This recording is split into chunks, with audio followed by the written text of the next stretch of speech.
everyone, welcome to our YouTube channel, that is Digitalized Learning. Myself Sapna Singh. Now we are discussing about the chapter number 5th of biology, that is the fundamental unit of life.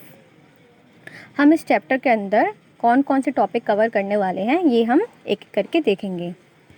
अब आपको पता चल रहा है कि नाम से पता चल रहा है कि फंडामेंटल यूनिट ऑफ लाइफ क्या होती है। तो अब हम चैप्टर स्टार्ट करने से पहले चैप्टर का मतलब समझेंगे।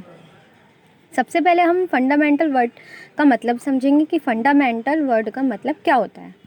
अब हम फंडामेंटल वर्ड के मतलब के लिए एक एग्जांपल लेते हैं पिज़्ज़ा का। जैसे अब मैं आपको बोलूं कि हमको पिज़्ज़ा बनाना है, तो पिज़्ज़ा किसका बना होता है? पिज़्ज़ा बना होता है मैदे का, और उस मैदे से हम क्या बनाते हैं? बेस। तो उस बेस के ऊपर हम टॉपिंग्स, वेजेस, चीज़, सब चीज़ डाल के क्या कर देते हैं? हम उसे बेक कर देते हैं। अब मैं आपको बोलूं कि मैं आपको बेस नहीं दे रही हूँ और टॉपिंग्स और चीज़ दे रही हूँ और वेजेस दे रही हूँ, तो अब मैं आपको बोलूं कि आप बेस के बिना पिज़्ज़ा बनाओ, तो ये इम्पॉसिबल है। यही बोलोगे आप कि ये इम्पॉसिबल है, और बिना बेस के कोई पिज़्ज़ा नहीं बन सकता। तो फंडामेंटल भी कुछ नहीं है, ये भी एक तरीके का बेस और कोर है जिसके ऊपर हम चीज़ों को फॉर्म कर सकते हैं, डेवलप कर सकते हैं और बना सकते हैं। Second thing that is unit. Unit क्या होती है? तो यूनिट जो होती है वो खुद में ही एक कंप्लीट थिंग होती है जिससे हम एक बड़ी चीज़ बना सकते हैं। अब मैं आपको एक एग्जांपल देती हूँ पर्ल नेकलेस का। तो जो पर्ल है वो एक खुद में ही कंप्लीट स्ट्रक्चर है जिसका खुद का एक स्ट्रक्चर होता है एंड कलर होता है। अब मैं आपको बोलूं कि उस पर्ल से मतलब एक सिंगल यूनिट से हमें बड़ा स्ट्रक्चर बनाना है, तो हम क्या करेंगे? उस पर्ल को एक धागे में उसको डालेंगे, तो वो एक एक पर्ल जो है वो सिंगल यूनिट है, तो वो सारे पर्ल मिलके क्या बना लेंगे? एक बड़ा नेकलेस बना लेंगे। तो यूनिट भी ऐसी ही चीज़ होती है जिसे हम थ्रेड में डाल करके एक कंप्लीट स्ट्रक्चर और एक बड़ा स्ट्रक्चर बना लेते हैं, like necklace. Then third thing that is life. तो लाइफ का मतलब आपको पता ही है, लाइफ क्या है? जीवन। तो अब हम इन तीनों वर्ड्स का कंक्लूज़न निकालेंगे, जो है फंडामेंटल यूनिट ऑफ लाइफ का मतलब पूरा ये हुआ एक ऐसा बेस जो खुद में कंप्लीट होता है और एक बड़ी चीज़ को फॉर्म करता है, डेवलप करता है, जिससे लाइफ बनती है।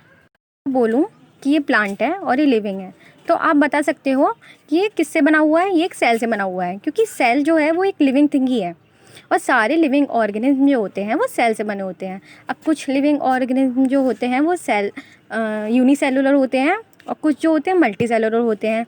ये अब मैं आपको आगे ही बताऊँगी नेक्स्ट वीडियो में। अब सबसे पहले हम चैप्टर स्टार्ट करेंगे, तो चैप्टर स्टार्ट करने से पहले हम उसे पूरा समराइज़ कर लेंगे, जो कि समराइज़ का पोर्शन हमारे कंटेंट में आएगा। तो कंटेंट में हमारा सबसे पहला टॉपिक क्या है? Introduction of the cell. तो इंट्रोडक्शन ऑफ द सेल वाले टॉपिक में हम सेल के बारे में बताएंगे कि सेल कितने टाइप की होती हैं, सेल किस प्रकार की होती हैं, लाइक माइक्रोस्कोपिक होती हैं या मैक्रोस्कोपिक होती हैं, सेल की डेफिनेशन क्या है, सेल को किसने डिस्कवर किया है, ये सारे हम टॉपिक कवर करेंगे इंट्रोडक्शन ऑफ द सेल वाले टॉपिक में। देन अब कोई भी चीज़ हो उसको किसी न किसी ने डिस्कवर तो किया ही होता है, तो अब हम सेकंड टॉपिक में डिस्कस करेंगे the discovery of the cell, कि सेल को किसने डिस्कवर किया था। थर्ड थिंग हम कंप्लीट करेंगे और कवर करेंगे the difference between the unicellular organism and multi cellular organism. तो आप पूछोगे कि यूनिसेलुलर का मतलब क्या होता है? तो यूनिसेलुलर का मतलब होता है जो ऑर्गेनिज्म एक सेल से मिलकर बने होते हैं उनको हम यूनिसेलुलर कहते हैं। Example amoeba. तो जो अमीबा होता है वो सिंगल सेल से बना होता है, इसलिए हम उसे कंप्लीट फॉर्म में यूनिसेलुलर कहते हैं। Second thing is multi cellular. अब हमने क्या देखा था कि यूनिसेलुलर का मतलब हो गया सिंगल सेल, देन इसके अपोजिट ही होता है मल्टी सेलुलर। मल्टी सेलुलर का मतलब क्या हो गया? मल्टीपल सेल से मिलकर जो बना होगा ऑर्गेनिज्म। अब कोई भी लिविंग ऑर्गेनिज्म अगर बहुत सारी सेल से मिलकर के मतलब मल्टीपल सेल से मिलकर के बना हुआ है तो उसे हम कहेंगे multi cellular organism. Cellular organism के एग्जाम्पल क्या क्या हो गए? फर्स्ट एग्जाम्पल हो गया अपना प्लांट्स, सेकेंड एग्जाम्पल एनिमल्स, और थर्ड तो हम अपने आप को भूल ही नहीं सकते, थर्ड में आ गए ह्यूमन बीइंग्स। ये सारे जो टॉपिक हम पढ़ रहे हैं वो सारे इंटरलिंक्ड हैं एक दूसरे से।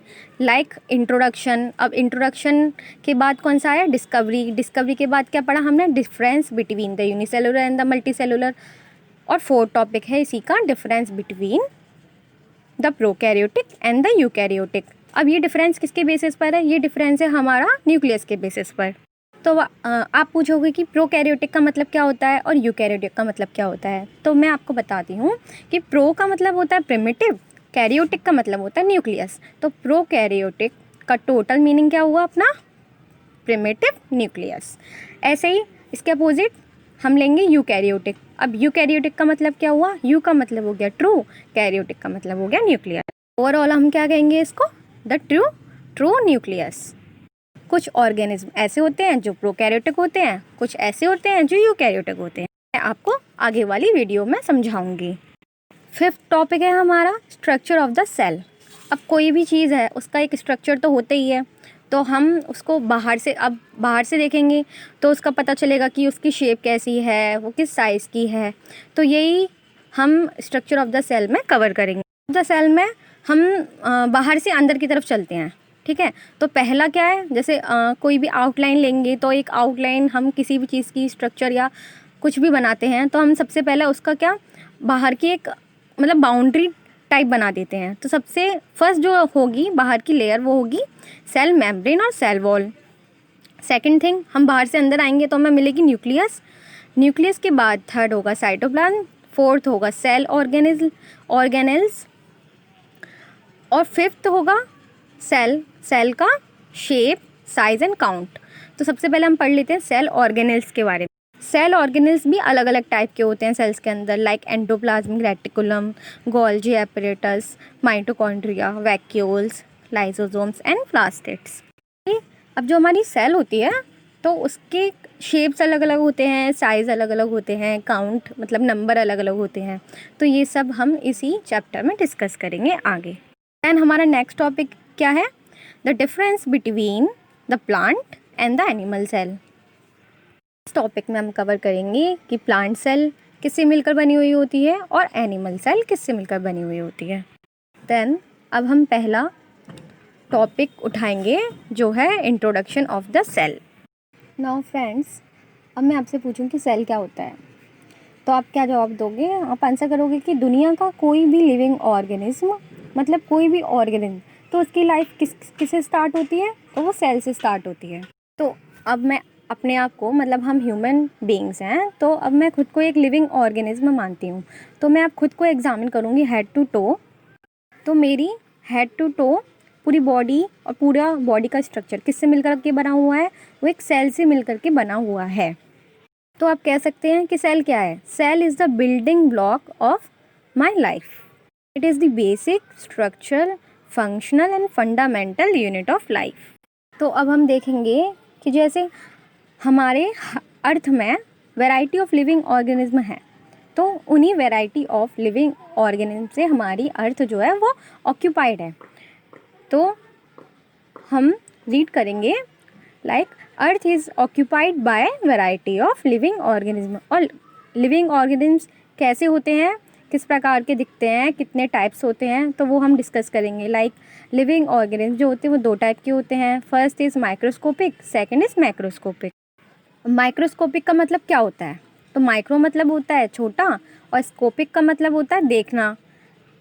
तो माइक्रोस्कोपिक का मतलब हो गया स्मॉल साइज, सेकंड मीन हो गया जो हम अपनी खुली आंखों से नहीं देख सकते हैं, मतलब not seen by the naked eyes. Second है इसका मैक्रोस्कोपिक। मैक्रो का मतलब होता है बड़ा, लार्ज। तो अब फर्स्ट क्या हम इसको बोलेंगे? Large size. सेकंड हम बोलेंगे which is not seen by the naked eyes, जो कि हम अपनी खुली आंखों से देख सकते हैं, मतलब seen by the naked eyes. अब हम देखेंगे कि लिविंग ऑर्गेनिज्म जो होते हैं वो कितने टाइप्स के होते हैं। अब हम उनके एग्जांपल्स देखेंगे। तो फर्स्ट एग्जांपल हम लेते हैं अमीबा का। तो मैंने आपको पहले ही वाली कंटेंट में बताया था कि जो अमीबा होता है वो एक यूनिसेलुलर होता है, मतलब उसकी पूरी बॉडी का फंक्शन जो होता है वो एक ही सेल, सिंगल सेल करती है। सेकंड हो गया प्लांट्स, एनिमल्स एंड फोर्थ हो गया अपना ह्यूमन बींग्स। तो ये सारे क्या हैं, ये मल्टी सेलुलर हैं। मतलब हमारी बॉडी, लाइक हम ह्यूमन बींग है, हमारी बॉडी और एनिमल्स की बॉडी और प्लांट्स की बॉडी कितने सेलों से बनी होती है, बहुत सारे सेलों से और अलग अलग टाइप्स के सेलों से मिलकर के बनी होती है, जिनका शेप, साइज और स्ट्रक्चर और नंबर अलग अलग होते हैं। देन अब हम देखेंगे कि सेल की डेफिनेशन क्या होती है। तो डेफिनेशन होती है like every organism is made up of tiny microscopic unit. तो टाइनी माइक्रोस्कोपिक का यूनिट का मतलब हो गया लाइक छोटी छोटी चीज़ें मिलकर के क्या बना रही है, सेल। सेकंड डेफिनेशन ये है इसकी, cell is the building block of my life, that is the basic structural functional and fundamental unit of life. देखते हैं कि जो ब्रिक होती है वो एक सिंगल यूनिट होती है। अब छोटी छोटी ब्रिक्स से, मतलब वो एक ही साइज़ की ब्रिक्स होती हैं, अब उनसे क्या होता है, एक हम बड़ा घर बना लेते हैं। तो हमने क्या किया, वो एक बड़ा घर कैसे बनाया, एक सिंगल यूनिट से, मतलब कि सेल से। तो ऐसे ही बहुत सारी सेल मिलकर के एक कंप्लीट यूनिट बनाती हैं, कंप्लीट फॉर्म बनाती हैं, जो कि लाइफ को रिप्रेजेंट करता है। स्टूडेंट्स, आप पूछोगे कि सेल टर्म कहाँ से आया। तो जो सेल टर्म है वो डिराइव्ड हुआ है लैटिन वर्ड से, विच इज़ नोन एज सेलुला। सेलुला का मतलब होता है स्मॉल रूम। एग्जाम्पल लेते हैं, लाइक हमारा जैसे ब्रेन है, मतलब माइंड है, तो उसमें क्या है कि अलग अलग कंपार्टमेंट है, मतलब छोटे छोटे रूम हैं जो कि इक्वल साइज़ के हैं। तो वो क्या बना ले रहे हैं, छोटे छोटे कंपार्टमेंट मिलकर के हमारा माइंड का स्ट्रक्चर बना ले रहे हैं, मतलब एक पूरा रूम बना ले रहे हैं, मतलब बड़ा रूम बना ले रहे हैं, छोटे छोटे यूनिट्स। तो वैसे ही सेलुला का मतलब होता है स्मॉल रूम। तो हमें सेल किस तरीके की नज़र आती है, हमें सेल एक बॉक्स की तरीके की नज़र आती है। तो स्टूडेंट्स, आपको पता चल गया होगा कि सेल किस टाइप की होती है, सेल का इंट्रोडक्शन, सेल की डिस्कवरी, सेल कितनी माइक्रोस्कोपिक होती है या मैक्रोस्कोपिक होती है, यूनिसेलुलर मल्टी सेलुलर में हमने डिफरेंस पढ़ लिया, और हमने डिफरेंस पढ़ लिया प्रोकैरियोटिक यूकैरियोटिक के बारे में, सेल ऑर्गेनेल्स के बारे में पढ़ लिया। तो हमने जो है वो सारे टॉपिक्स कवर कर लिए हैं। सेकंड हम टॉपिक नेक्स्ट वीडियो में कवर करेंगे, जो है discovery of the cell. Students, अगर आपको ये वीडियो अच्छी लगी हो तो please like, share, comment and subscribe and also press the bell icon. Thank you.